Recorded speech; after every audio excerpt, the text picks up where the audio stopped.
Hello, relatives. So welcome to my channel, Native Lady Bookwear.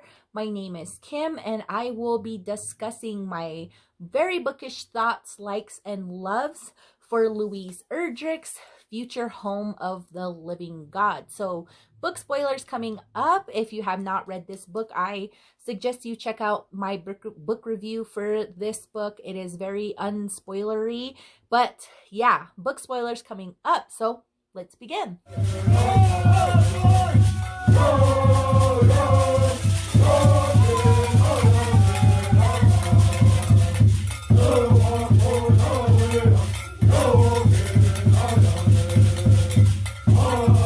Hi everyone, so thank you for pressing that play button. Right now I will be discussing Louise Erdrich's Future Home of the Living God. And yes, Edrich is an Indigenous author from the Turtle Mountain Chippewa Nation.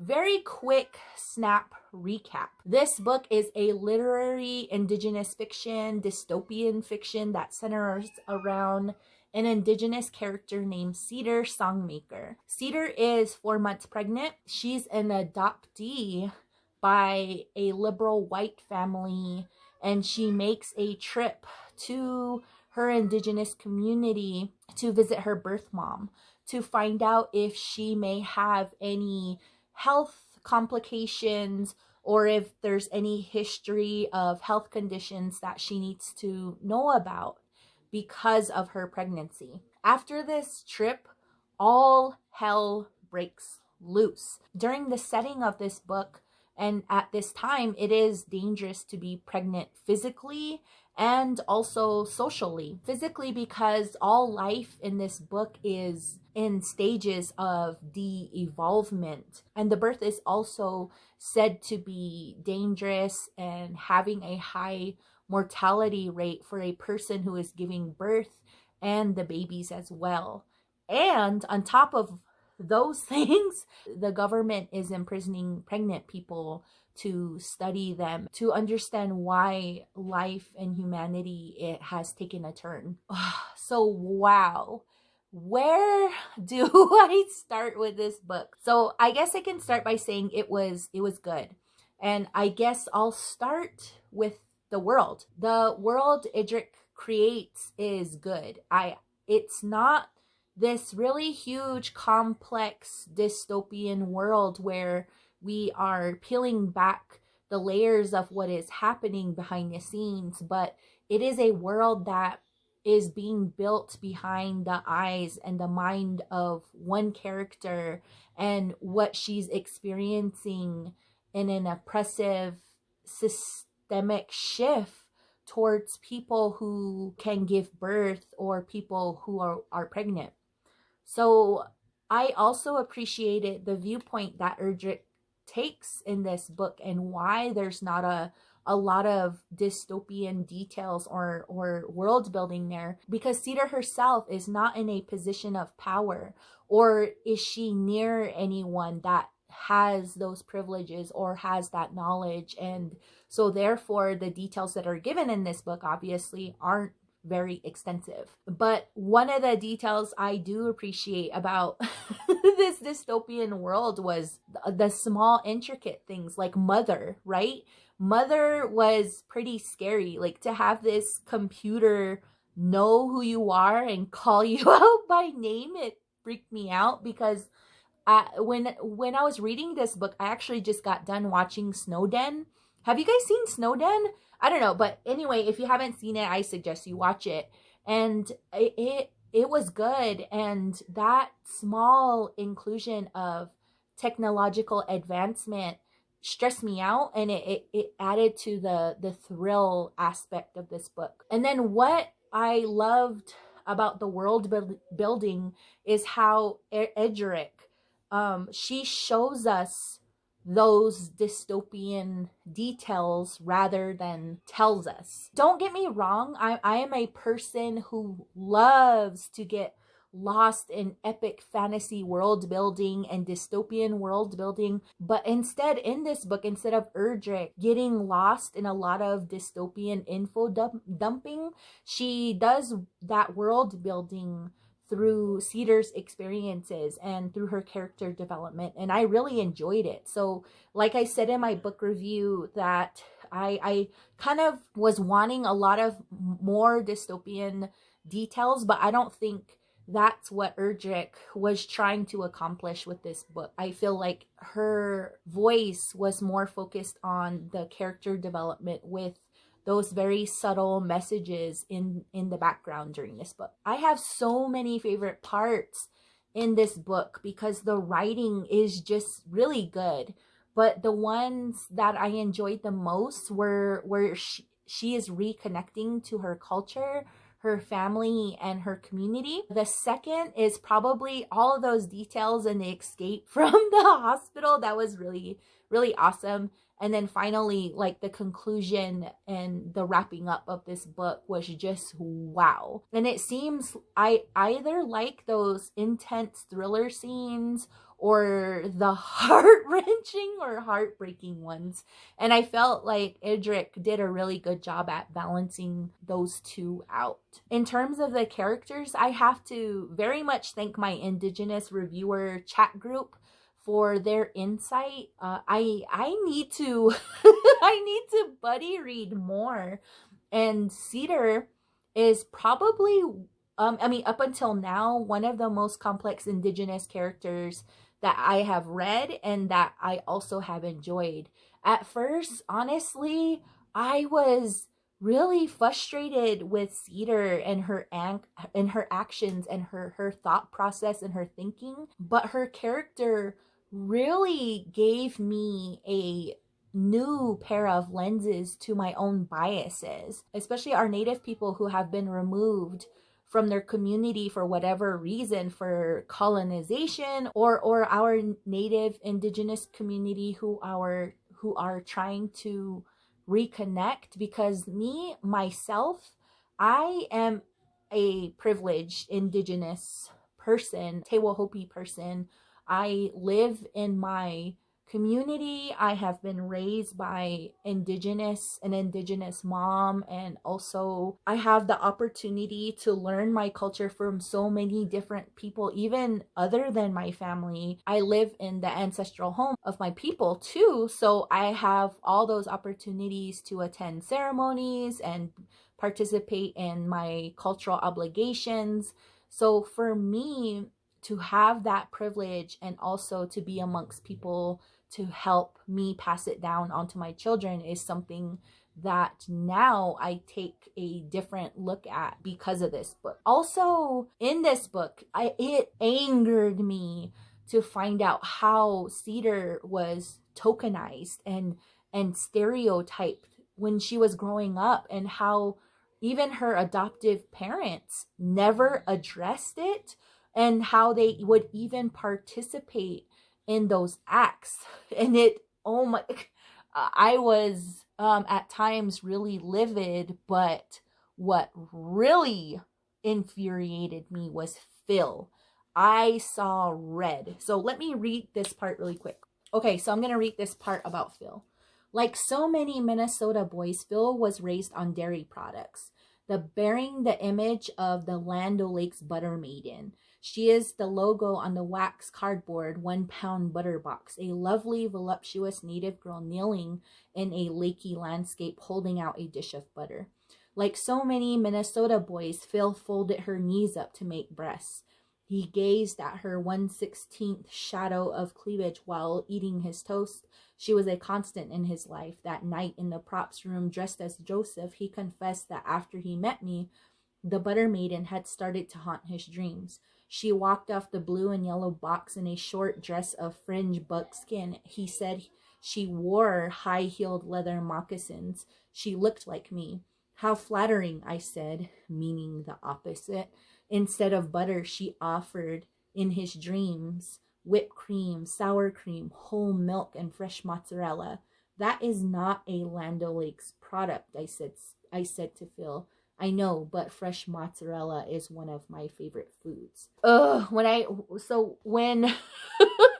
I read that, I was just really pissed off and angry, because it is this mindset of Phil Phil's mindset, this racist and stereotypical thinking that Indigenous women are only this. And Phil's thinking is that same thinking that dehumanizes Indigenous peoples and also contributes to the MMIWG and 2S relatives. So that stands for missing and murdered Indigenous women and girls and our two-spirit relatives. And also for sexual assault and rape and all these other different violent acts that happen against Indigenous peoples. And once I read that, I was like, I do not like Phil. I do not trust Phil. I was like, boo, Phil. So yeah, I was really upset at that part, but it was very subtle. And if you didn't, I guess if you don't understand that how Indigenous people are portrayed, or maybe you have this thinking yourself, then I can see how it could fly over your head. So I thought that part to be really good, and it kind of opened my mind and my eyes to perhaps if you aren't raised in your community, or if you're don't have those understandings of, yeah, that is very racist thinking towards Indigenous peoples, and you aren't taught those things, then I can imagine that sometimes you may even let those things slip by. So another thing that sprang to mind when I was reading about Cedar, and that is her disconnect to her community and her culture. I think that each Indigenous person feels a pull to, like a pull or a tug to their home and their connections with community, family, culture, peoples, gatherings. And I think about this a lot because of historical trauma, how that pain and trauma can affect us. And then I thought how even our homelands and community, for that same type of thing to happen, but on the positive end of the spectrum in a positive way, and how culture, ceremony, storytelling, and teachings may explain that connection we feel to our communities and homelands. And in my opinion, I saw Cedar trying to fill in those gaps, right, of her disconnection to her people. And I found that she was missing things in her life, and I found also that she was trying to fill those gaps and those holes with connections like Phil, or the connection to religion or spirituality. And I'm not saying that Catholicism is a negative thing, but I understand it. I understand wanting to have that connection. And one of the things I could think of was when I was in college, I met friends that I went to class with, and I would actually go with them to their evening church gatherings, and we would eat and discuss spirituality and my faith and their faith. And they were really interesting conversations, but I felt myself drawn to kind of groups of people, even though they weren't my own culture or my own religion. It was because at times I felt alone and I was missing home. So when they could explain what their spirituality and faith meant to them, because it gave me an opportunity to explain what my faith and what my religion and my culture meant to me. So the end of this book, oh my gosh, it was beautiful. And to me, it felt like a warning, but also a reflection that I connected to. So I'm going to read a piece really quick. So this is like the third to the last page. It says, in February, "My dear son, I know you're going to read this someday. I can tell that you're going to wonder what it was like in the before.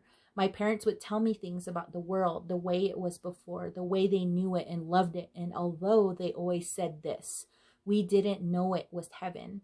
I would ask them, what was it like years ago? The cold, the deep cold. And they would tell me." So then it goes on to explain like what it was like to feel that cold and the beauty of it. And then it goes on the next page, and she's explaining, "The snow still came down in fluffy flakes sometimes. once or twice it was finally suspended in the wind, and we tried to call it a blizzard, but it was only there a moment. Next winter it rained. The cold was mild and refreshing, but only rain. That was the year we lost winter. We lost our cold heaven.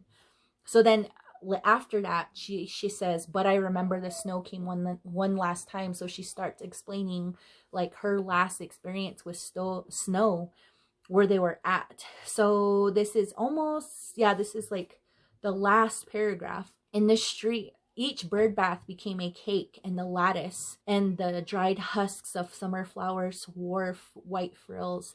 It snowed on each pine needle, on the tips of pickets, on the cars, in the streets, over sidewalks, in the gutter it snowed. And I am in it, falling down in it, shoveling snow into my mouth and throwing up snow in the air, pelting snow at my mother and my father. Whiteness fills the air, and whiteness is all there is. I am here, I was there, and I have wondered ever since your birth, where will you be, my darling, the last time it snows on earth? And those parts, I felt like those parts were almost like a warning, but also a retelling, because there's times where I talk to my grandma and even my mom, and then my mom will talk about my great-grandparents and their experiences of what it was like in Indigenous communities before colonization and all of those really heartbreaking policies, and those policies that began to really oppress Indigenous peoples, like outlawing religion and all these different types of things. But with here, she talks about environment, right? She talks about how she remembers how beautiful her last snow was, and how those connections and how strong she remembers the environment of what snow was like and how it's changing, right? And she's kind of like reaching out to her son, and who was taken away from her, and just wondering, right? And wondering what the future is going to be like for him, even in this society that's crumbling around them, but what the environment's going to be like. And it's almost like this warning of, or this forewarning of, I mean, even now, our environment is not where it needs to be. It's, and even the society around that, there's values within our community of this capitalistic neo-colonialism that's taking place, and that environment and society is very much connected to those things. And I felt like it was almost like in a really weird way, there's these parallels that Indigenous peoples already have gone through, right? There's that oppression, that taking away of land, that oppression of culture and religion. But it's interesting now in this book how Edrich writes that foretelling, not with just Indigenous peoples, but with all of society. So I found that to be a really heartbreaking conclusion, but also one where it puts you in this mindset of this possibly happening with our own world, right? And our own earth. So I found that to be a really captivating and strong conclusion for this book. So yeah, I am done with this discussion. I really enjoyed this book. So if you guys have read it, I mean, I would like to hear what your favorite part was of this book, or possibly if you have already read this, or what other Louise Erdrich book are you interested in reading next. So yeah, I am done, and I shall hear from you all soon. And you guys have a great and wonderful day, and I shall see you all later. Be safe. Bye.